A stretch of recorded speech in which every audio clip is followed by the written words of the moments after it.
अगर थोड़ा भी मोरल डाउन हो तो ये सोच लेना एक बार कि यार सिलेक्शन हो जाएगा, एमबीबीएस सीट मिल जाएगी, डॉक्टर बन जाऊंगा, उससे बड़ी कोई भी अच्छी फीलिंग नहीं हो सकती है।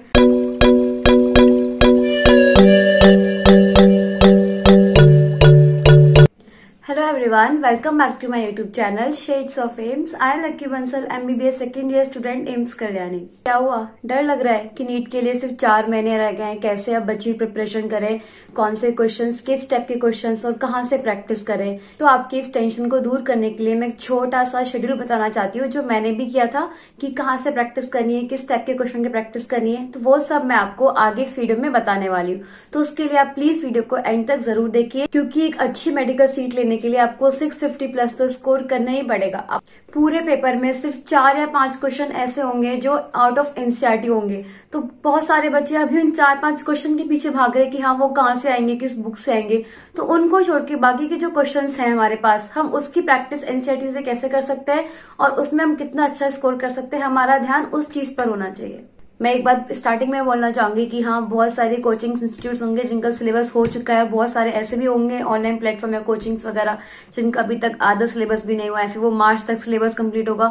तो उस चीज को अपनी प्रिपरेशन के बीच में आने मत दीजिए कि हाँ आप उस पर डिपेंड रह रहे हो, वो भी साथ साथ में चलने दीजिए और खुद का भी आधा या 1 घंटा कोई यूनिट को थोड़ा टाइम दे दीजिए। उससे आपका भी कुछ एक्स्ट्रा पोर्शन हो जाएगा और आप अपनी कोचिंग के साथ तो चल ही रहे हो, तो वो आपको परेशान नहीं करनी चाहिए।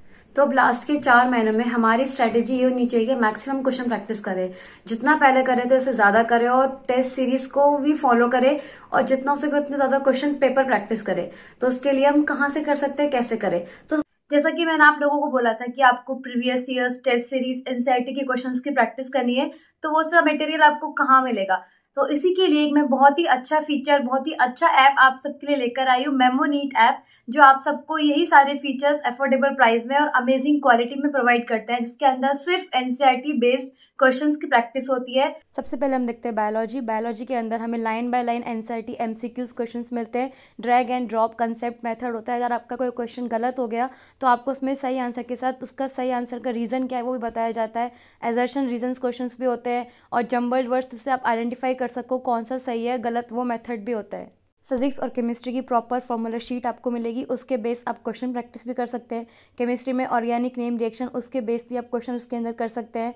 और सबसे अच्छी बात यह है कि फिजिक्स के अंदर हमें प्रॉपर लेक्चर्स भी प्रोवाइड किया गया है कि अगर कोई टॉपिक नहीं समझ आता तो हम लेक्चर्स भी देख सकते हैं और उसके बेस्ड क्वेश्चन भी कर सकते हैं। और ये सब कुछ सिर्फ एनसीईआरटी बेस्ड है। पर क्वेश्चन कितना टाइम स्पेंड किया ये भी आप देख सकते हैं इसके अंदर। तो मैं आप लोगों को सजेस्ट करूंगी आप एक बार ये ऐप को ट्राई कीजिए। इसके सब्सक्रिप्शन के लिए आप मेरा कोड SOA300 यूज कर सकते हैं फॉर 300 ऑफ। सबसे पहले हम स्टार्ट करते हैं बायोलॉजी से। बायोलॉजी में मैंने आपको ऑलरेडी एक वीडियो डाली हुई है, आप वो भी देख सकते हैं, उसमें मैंने उसको अच्छे से एक्सप्लेन भी किया हो। बाकी मैं शॉर्ट में आपको इसके अंदर भी बता देती हूँ कि बायोलॉजी में कहाँ से प्रैक्टिस करें।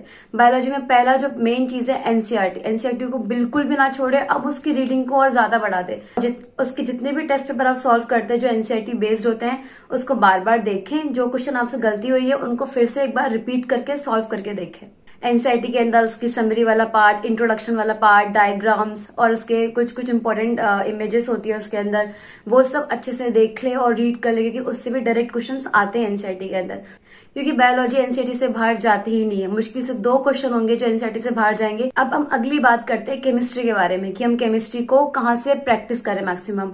तो मेरी मानो तो केमिस्ट्री में जो ऑर्गेनिक केमिस्ट्री थी उसकी आपने रिएक्शन तो नोट कर ही रखी होंगी, तो उन्हें आप बार बार रीड करो ताकि आपके वो रिएक्शंस याद हो जाए। वरना एग्जाम टाइम क्या होगा, सारी रिएक्शन सब मिक्स रहेगी, आपको एक भी रिएक्शन याद नहीं आएगी। तो इसलिए ये कि आपको उसका रिविजन ज्यादा करना पड़ेगा और जितने भी आपके पास टेस्ट पेपर है उसको बार बार सॉल्व करिए। ये फंडा तीनों सब्जेक्ट में अप्लाई होता है कि जो क्वेश्चन आपसे गलत हुए हैं उनको बार बार एक या देख लीजिए कि हाँ उसमें आपसे कहाँ गलती हुई है और उसका मेथड क्या है, सॉल्व करने का सही तरीका क्या है, तब उस पर ध्यान दीजिए। और केमिस्ट्री में इनऑर्गेनिक को तो आपको रटना ही पड़ेगा, कोई ऑप्शन नहीं है। अगर कुछ समझ में नहीं आ रहा है तो उसको अभी की फिलहाल की तो आपको रटना ही पड़ेगा नीट निकालने के लिए।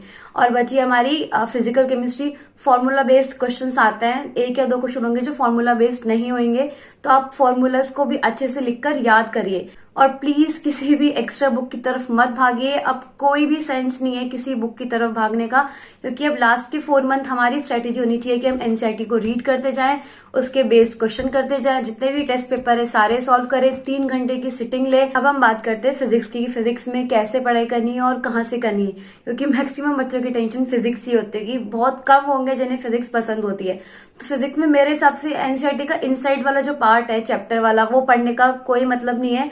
उसके बाहर के जो एनसीईआरटी बेस्ड क्वेश्चंस होते हैं उसको एक बार देख लो, और जो अंदर इन टेक्स्ट क्वेश्चंस होते हैं सिर्फ वही वाला, उसके अंदर रीड करने नहीं बैठना फिजिक्स के एनसीईआरटी को, वरना थोड़ा बहुत जो आता होगा उसमें भी कंफ्यूज हो जाओगे। और फिजिक्स में तो जितने पेपर सॉल्व करते जाओ, जितने टाइम लिमिट के अंदर, मतलब एक टाइम सेट करते जाओ, उसके अंदर मैक्सिमम क्वेश्चन सॉल्व कर लो, क्योंकि नीट में तो 45 क्वेश्चंस होते हैं, 5 क्वेश्चंस ऑप्शनल होते हैं हमारे पास।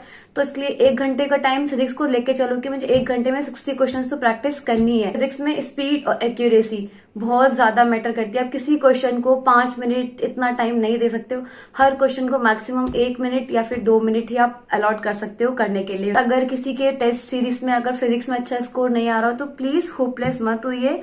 ऐसा जरूरी नहीं है कि हमारे टेस्ट में मार्क्स नहीं आ रहे तो हमारे नीट में भी नहीं आएंगे, क्योंकि जो हमारी टेस्ट सीरीज होती है उसमें बहुत बार क्वेश्चंस कुछ बाहर से भी होते हैं जो एनसीईआरटी बेस्ड नहीं होते, लेकिन नीट प्रॉपर एनसीईआरटी बेस्ड है तो कुछ भी कंसेप्ट उससे बाहर नहीं होगा। जो आपने सीखा है वही अप्लाई करना है आपको। अब मन में ये वाला क्वेश्चन होगा कितने घंटे पढ़े और कितने घंटे की स्लीप ले। 24 घंटे में से कम 12 to 13 आवर की आपको स्टडी अब लेनी पड़ेगी, कोई ऑप्शन नहीं है। अब लिमिटेड होता है 6 to 8 आवर, यही minimum to maximum sleep time होता है हमारा, कि 6 से 8 घंटे ही हम सो सकते हैं। हफ्ते में 3 बार तो एटलीस्ट आप एक पेपर सॉल्व करें, कि जिससे आपकी स्पीड भी बढ़ जाए और आपकी एक्यूरेसी भी बढ़ जाए। पर ये नहीं पेपर सॉल्व करके पेपर पटक दिया, पेपर को अब एनालाइज भी करो कि आपने कहाँ गलती करी, कौन से क्वेश्चंस आपसे नहीं हुए, किस चैप्टर से आपसे अभी भी दिक्कत है।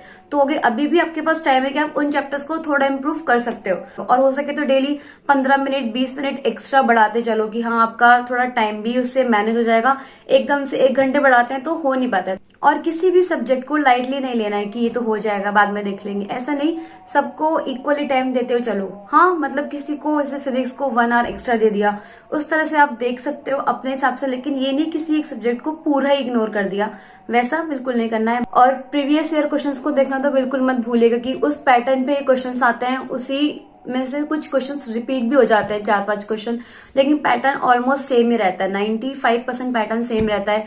तो उससे आपको आइडिया रह जाएगा कि हाँ इस टाइप के क्वेश्चंस आते हैं। थोड़ा मार्क्स में भी आपको इम्प्रूवमेंट अपने आप दिखेगा। मैंने तो 3 से 4 बार प्रीवियस ईयर सॉल्व कर लिया था, तो इसलिए मुझे भी पता था कि हाँ इसमें से क्वेश्चंस रिपीट हुए हैं। और ज्यादा होपलेस नहीं होना है कि मार्क्स कम है, ये सब हो रहा है, नहीं, अभी भी टाइम है। 4 मंथ में आराम से नीट क्रैक कर सकते हैं, तो इसलिए अच्छे से प्रैक्टिस करें, अच्छे से एनसीईआरटी को पढ़ें, नीट बायोलॉजी के एनसीईआरटी को, इनऑर्गेनिक के एनसीईआरटी को, और ऑर्गेनिक की नेम्ड रिएक्शंस को अच्छे से हम बुक से देख लें। इन टेक्स्ट क्वेश्चंस तो आपको फिजिक्स और केमिस्ट्री दोनों में ही देखने हैं। आप लोग सोच रहे होंगे कि इसे प्रीवियस ईयर्स करने से और टेस्ट सीरीज करने से क्वेश्चन प्रैक्टिस तो कम हो गई है, तो उसके अलावा आपके पास आपकी कोचिंग के या फिर ऑनलाइन कोचिंग के मॉड्यूल्स होंगे आपके पास, जो उन्होंने एक्स्ट्रा आपको कुछ बुक्स प्रोवाइड की होगी जो एनसीईआरटी बेस्ड होती है, या फिर एक्स्ट्रा प्रैक्टिस के लिए, क्योंकि ऑलमोस्ट कोचिंग मेरे हिसाब से एक्स्ट्रा बुक्स प्रोवाइड कराती है अपनी साइड से, जो उन्होंने खुद ने बनाई होती है। ऐसे कोई यूनिट अगर आपको रह गई है कि आपको उसमें कॉन्फिडेंस नहीं है, तो अभी इसको यूनिट को फिर से एक बार देख लीजिए, फिर से उसके प्रॉब्लम सॉल्व कर लीजिए, उसके मेथड को समझ लीजिए, क्योंकि अभी भी आपके पास टाइम है। आप किसी नई यूनिट को स्टार्ट करते हो तो उसको समझ सकते हो,